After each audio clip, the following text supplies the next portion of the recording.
Makakausap po naman natin ang Secretary General ng United Nationalist Alliance, si Navotas Representative Toby Tiangco. Congressman Tiangco, magandang tanghali po sa inyo. Si Connie Season po ito at live po kayo sa Balitang Hali. Yes, Connie, magandang tanghali.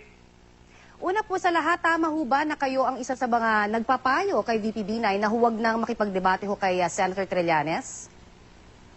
Yes, ako ay aminado na ako ang isa sa pinaka-vocal, sa pinakatutol doon sa pagdedebate ni Binay kay Mr. Trillanes. Bakit ho? Ano hong nagtutulak sa inyo para naman na pigilan itong si Vice President, knowing very well na ito ho ay talagang magiging in question dahil siya ho ang nagyaya in the first place, hindi ho ba? Bakit ko ho ayaw siya makipagdebate kay Senator Trillanes? Kasi tingnan nyo, paano ho kayo makikipagdebate sa isang taong walang salita, okay? Unang-una, kung matatandaan natin, noong pumunta siya sa opening ng Sanchamp ni Ginoong Tony Chu, magpunta ho kayo sa YouTube, i-type niyo ho Trillanes Sanchamp. Ang sabi niya ho doon, hindi ko lang ma-quote ng direkta dahil wala yung papel sa akin, pero in short, ganito sabi niya. Sabi niya, kaibigan si Tony Chu. Sabi niya, masama yung pakiramdam niya. Dahil kaibigan niya si Tony Chu at maganda ang ginagawa ni Tony Chu, siya ay visionary sa agricultural sector at suportahan si Tony Chu. Yan ho ang sabi niya ng opening ng Sanchamp. Isipin niyo paano naman kayo makakipagdebate sa isang taong ganun. Ngayon naman, ang sinasabi niya si Tony Chu ay dami ni VP Binay. Tinakot pa niya si Tony Chu na kung hindi ilalaglag si VP Binay ay talagang papahirapan siya. So isipin niyo, paano naman kayo makikipagdebate doon sa isang taong ganon? Pangalawa ho, sinabi ho ni Tony Chu na siya ho ay nag-donate ng 150,000 sa campaign ni Senator Trillanes.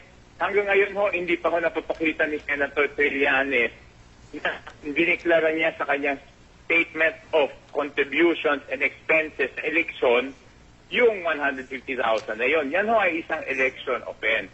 So, kung ikaw ay gusto mo makipagdebate, dapat may isang salita ka. Hindi ba pwede yung babaligtad ka na lang sa salita mo. Saka tingnan mo yung laging ginagamit niyang salita. Takot.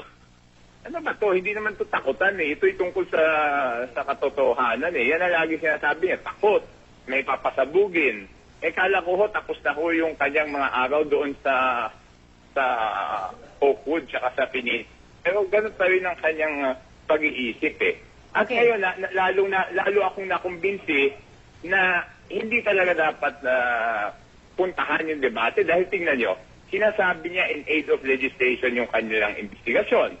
Pero ang sinasabi nila, gusto nila ipakilala sa taong bayan yung di umano'y mga katiwalian Binay. So yan lang ang nagpapatunay na yung sinasabi nilang in aid of legislation na ginagamit na sa Senado ay hindi totoo.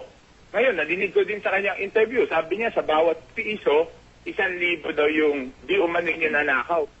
Kahit sino namang tao na logical ang pag-iisip o nakakaintindi, paano naman unang-una, paano nakakaw ng 1,000 kung piso lang yung pera? So yan puro invento at wala pa siya napapatunayan na pag nanakaw hanggang ngayon, nakalabing-isang hearing na ho, wala pa sila napapatunayan, puro akusasyon nila, puro invento nila, pag yung witness nila ang nagsasalita. Congressman?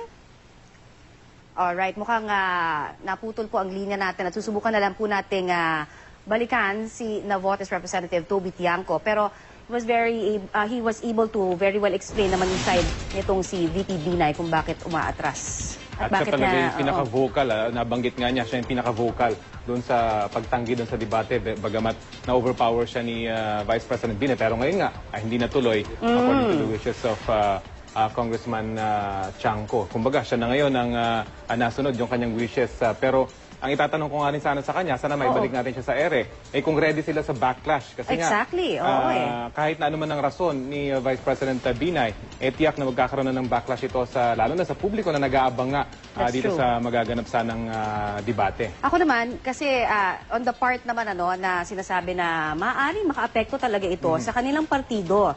In the sense that yung credibility nga, no? So balikan natin ngayon si Navotas Representative Toby Tiangco. Sir, good afternoon again. Yes, Congressman? good afternoon, Connie. Sorry na po ito. Ang Opo. sinasabi ko lang is kaya ako, wala pa naman sila napapatunayan. Ginagamit na yung mga words na nagnakaw, ninakawan, ginahasa.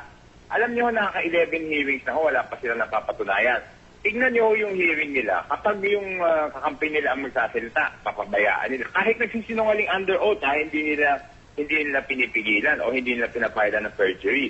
Pero pag hindi pabor sa kanila, puputulin nila. Kami nga ni Attorney JV, authorized to speak in behalf of the Vice President. Sir? Ayaw nila kaming pagsalitain. Opo, Yes. sir. Ito lang kasi ang nais ko lang din humalaman, Kasi Yes. marami of course, nagulat, no? Dahil ang talagang lumalabas, umatras, dito ho sa debate dahil initially nga, siya talaga ang nag-initiate, naghamon, at ngayon ay sinasabi niyang hindi na siya dadalo. Ang gusto ko lang humalaman, sa tingin ninyo, dahil ito parang issue na rin, na parang wala hong isang salita o umaatras, walang kredibilidad, yan ho'y naririnig natin, how will this hurt, if ever, yung partido nyo naman?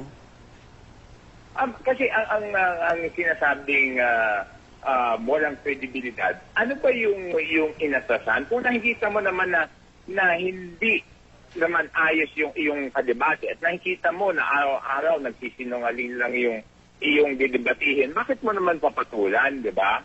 Di ba may kasabihan nga tayo, ang pumatol sa loko-loko, mas loko-loko pa.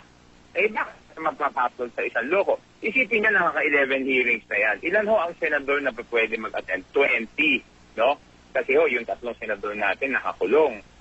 Bakit yung mismong kapwa na senador, ayaw silang patulan na samahan doon sa kanilang committee hearing? 3 lang silang attend dyan. Yung 17, hindi ho nag-a-attend. Hindi pa ba ho yan senyales? Okay. Na So ito hindi ho, panahon, sir... hindi sila mapagbigyan? Yes, sir. So ito hong paghahamon initially ay bugso lang ng damdamin. Kumbaga, hindi ho talaga align doon sa mga plano nyo para sa kanya. Ganun ho ba yun?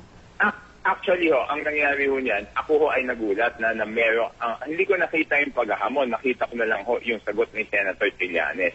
At hindi Alright. pa ho kami nagkakausap ni VP Binay doon, nagpa-interview na ako, sinabi ko, hindi ako pabor dyan. Alright. Kasi nga, I was trying to convince him, sir, wala kayong panalo kapag hindi nagsasabi ng totoo yung iyong kadebate. But admittedly, I was happily surprised this morning when I found out. But surprised because kahapon magkasama ho kami ng after lunch until mga 3 o'clock.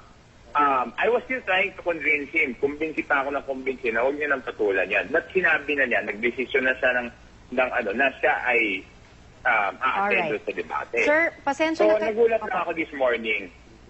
Oo po, pasensya na po at nakukulangan na tayo ng oras. Pero narinig ho namin, Yes. loud and clear ang inyong salaysay naman. Ukol pa rin dito sa isyong ito. Maraming salamat, Navotas Representative Toby Tiangco. Yes, thank you. Makakausap po naman natin ang Secretary General ng United Nationalist Alliance, si Navotas Representative Toby Tiangco. Congressman Tiangco, magandang tanghali po sa inyo. Si Connie Season po ito at live po kayo sa Balitang Tanghali. Yes, Connie, magandang tanghali. Una po sa lahat, tama ho ba na kayo ang isa sa mga nagpapayo kay VP Binay na huwag nang makipagdebate ho kay Senator Trillanes? Yes, ako ay aminado na ako ang isa sa pinaka-vocal, sa pinakatutol doon sa pagdedebate ni Binay kay Mr. Trillanes. Bakit ho? Ano hong nagtutulak sa inyo para naman na pigilan itong si Vice President, knowing very well na ito ho ay talagang magiging in question dahil siya ho ang nagyaya in the first place, hindi ho ba? Bakit ko ho ayaw siya makipagdebate kay Senator Trillanes?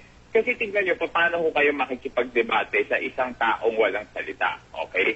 Unang-una, kung matatandaan natin, noong pumunta siya sa opening ng Sanchamp ni Ginoong Tony Chu, magpunta ho kayo sa YouTube, i-type niyo ho Trillanes Sanchamp. Ang sabi niya ho doon, hindi ko lang ma-quote ng direkta, no, dahil wala yung papel sa akin. Pero in short, ganito sabi niya.